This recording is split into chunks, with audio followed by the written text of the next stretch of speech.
बिस्मिल्लाहिर्रहमानिर्रहीम। लांडी कराची से गुरु मिंबर मोहतरम जनाब तालिब हुसैन भाई साहब ने पूछा है कि नमाज ईद उल फितर और ईद उल अज़हा में कितनी ज़ायद जो है ना वो तकबीरें होती हैं।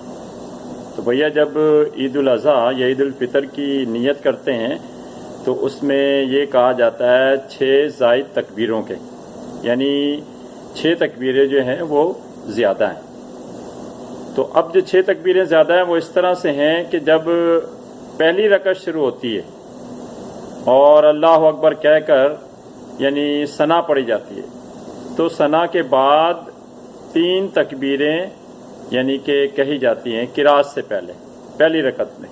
ठीक है। अच्छा, उसके बाद रुकू सुजूद के बाद जब पहली रकत पूरी होती है, दूसरी रकत में जब शुरू करते हैं तो शुरू में तिलावत होती है, किरात होती है।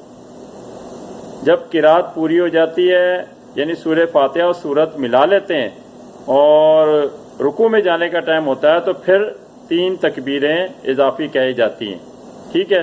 3 तकबीरें कहने के बाद फिर जो है रुकू किया जाता है। तो ये 6 ज़ायद तकबीरें हैं। पहली